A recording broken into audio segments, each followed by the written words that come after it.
guys? This is DC here with the DC Hobbies, and today I'm back. We're doing a review on the Dynam Hawksky. So let's go ahead and get started.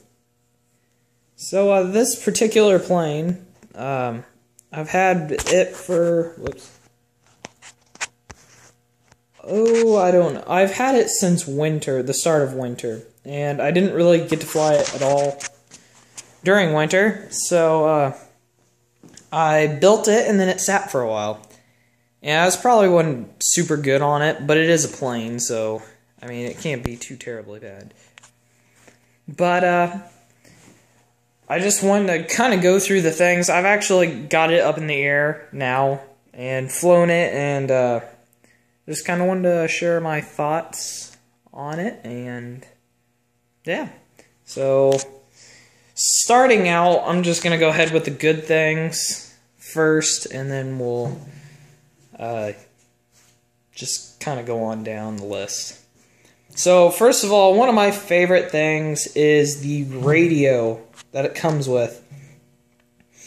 This radio is just a plain old 2.4 gigahertz 4-channel radio, but I like it because it kind of seems like one of the more professional ones. When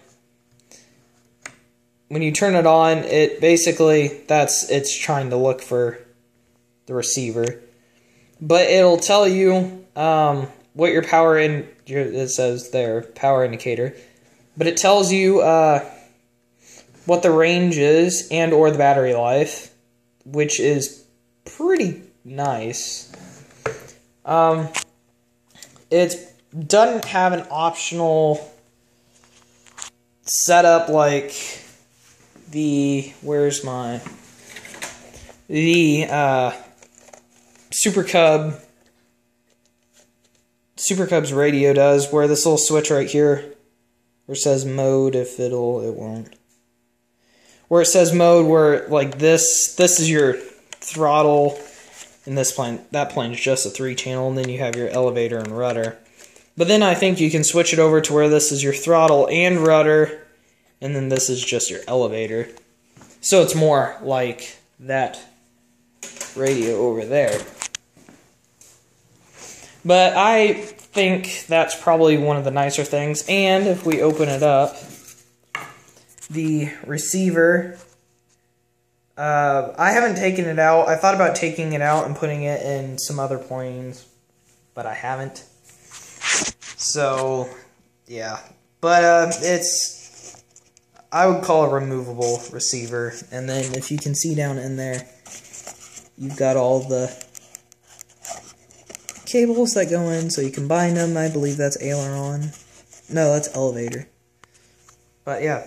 Second thing is the battery. And I have flown this thing quite a bit. Now if I can get the battery out with one hand, because I am recording this on my phone. It's a, so I was right. 15 cell, 11 volt, 1800 milliamp LiPo battery. This battery is actually very good. This is the stock battery that came with it. But it's a very good battery, and I have gotten 10 to 15 minutes full flight out of this battery. Now it is a glider, so I'm not using the motor as much, but this battery really does a pretty good job. I don't think I'll order another one. I might, but I don't think I will. Another thing is, if we go over here, the balance charger that it comes with. It has an optional 7-volt battery, which the Super Cubs battery is plugged into right now. And, yeah, so now it's charging. But it's got the optional 7-volt and the 11-volt. I don't know if you can charge them at the same time. I haven't tried it. But it's a very good charger, and it charges like 4 times quicker than the Super Cub charger does, which is really nice. So, I guess, honestly, that's probably about it of the good things that I like about it, besides it's a glider and I love gliders. Another thing I would say is the servos. They're tucked up under there. That is the servo for the elevator. They're easy to adjust, which I like, and unlike the Super Cub where you can't see it. One downside is the aileron servos, a little hard to adjust. I'm going to drill out a hole so I can get in there and adjust it, because my left aileron, that is what it thinks its natural position is, which is really freaking high, so it's kind of hard to fly it. Light came on. So, honestly, that's probably about it. I haven't put on the stickers yet because I haven't finished playing around with it yet. So, on the downside of this plane, this is the RTF version, the Ready to Fly version. Honestly, I wouldn't call it an RTF. I would call it more an ATF, almost ready to fly, because you do have to assemble about all of it, except for the fuselage. And the receiver, the speed controller. I don't know if I stick my phone down in here if you can see it. No. Yeah, you can barely see it back there. The speed controller, that's about the only two things that come in it, and this Velcro. Everything else, you have to put the wings together. The servos are in the wings. The servos come in the wings. The wings are basically set up, which is nice. But the rear tail assembly you have to put together, which, I mean, that's not that bad. My tip to you is don't use the glue that they give you. It sucks. I guess, here. That's how much wiggle room I have, because that glue is coming apart. The rudder fin is actually not, it's actually doing pretty good. Another thing is the control horns, as you can see by the giant mess there. This one broke when I was putting it in. I don't know why, but they're cheap plastic. And this little, I call it the control horn stud. I don't know. I bought a threaded link is what the little package says over there. You want to buy extra of these, because that's a little nut. If it'll, yeah, it's not. I keep moving too much. That little nut right there will come undone so easily. And now I am missing the one for my elevator because it fell off during flight. And they're small, so they're a pain in the ass to find. But, yeah. The second thing is the motor. Light turned on. Okay.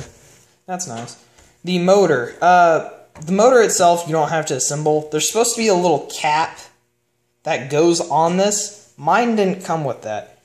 And another thing is, when you get this plane, it has Lego instructions, basically. Only, instead of 20 steps, it has like 10.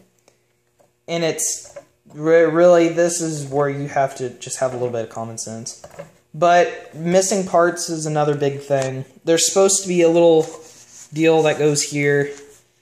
Again, mine didn't come with it. And then the cap. Mine didn't come with that either. But the motor, you know, it comes assembled. Putting it in, you do have to put it in. And there's two wires. These two wires back in there are for the motor. And they are all the way down inside the fuselage when you get the plane. What that hole is for is so you can stick... Oh, I don't have anything on hand. Well, take a hook or something, and you stick it down in there and pull those wires up into this little black piece. There's a little kind of little space down in here that you'll pull them up into. You can only pull one at a time in. Another thing that you're going to find is there's not enough cable for it to reach all the way up in there. Now, as you notice, there's tons of cords in here because the makers of Dynam, or the makers of this plane, Dynam, for some reason leave a lot of slack there. What you're going to have to do is break off the ESC. It's sitting about right here, somewhere in there. You're going to have to break it off the side of the fuselage, which isn't that hard. You just need something to stick down in there and break it off.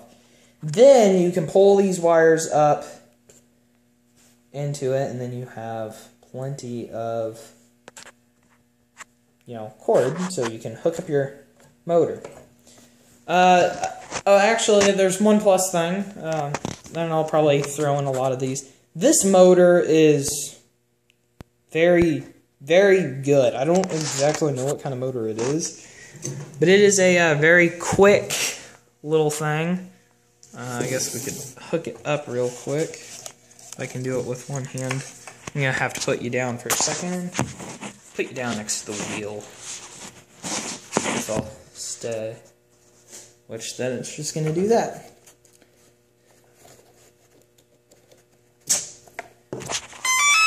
It's beeping. Let's turn on our radio. Yeah, so that's my aileron's natural position.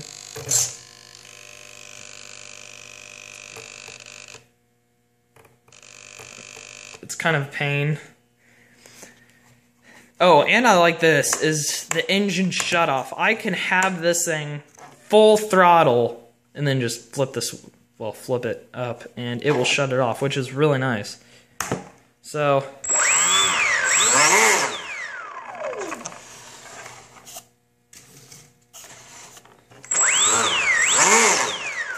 yeah, so that's probably not too good on it, but this thing's got some get up and go to it, which is pretty nice. But, yeah, so far, that's basically almost it. It's a little bit of a pain to put together, obviously. But, I wouldn't say it's probably a 4-channel plane for beginners. A lot of people do say that. I wouldn't. Honestly, I wouldn't. This is probably a plane for maybe your second 4-channel, so then you can kind of get used to building it. One last thing is the landing gear. Now, if we look under my plane, there's duct tape there. Why? Because the landing gears suck. Basically, I did my first flight, landed it, and the landing gear fell off. The glue, I tried gluing it back in there, and it's not just the landing, this little metal piece popped out of the little plastic deal. The whole entire plastic deal fell out. I tried gluing it back in, didn't work, so I put glue and duct taped it, and it still tried falling out, but the duct tape's doing its job. Luckily, it's doing its job. So, that's about it. So, there's your short little review, not so short, review of the Dynam Hawksky. So, yeah, there you have it. Like, comment, subscribe. If you have any questions or concerns or saying that I should do something different, please tell me, because I would like all the little tips that I could get out of this plane. And if you have any questions, you can also, inbox them or comment. So, that's all. I'm DC with the DC Hobbies, signing off. See you guys.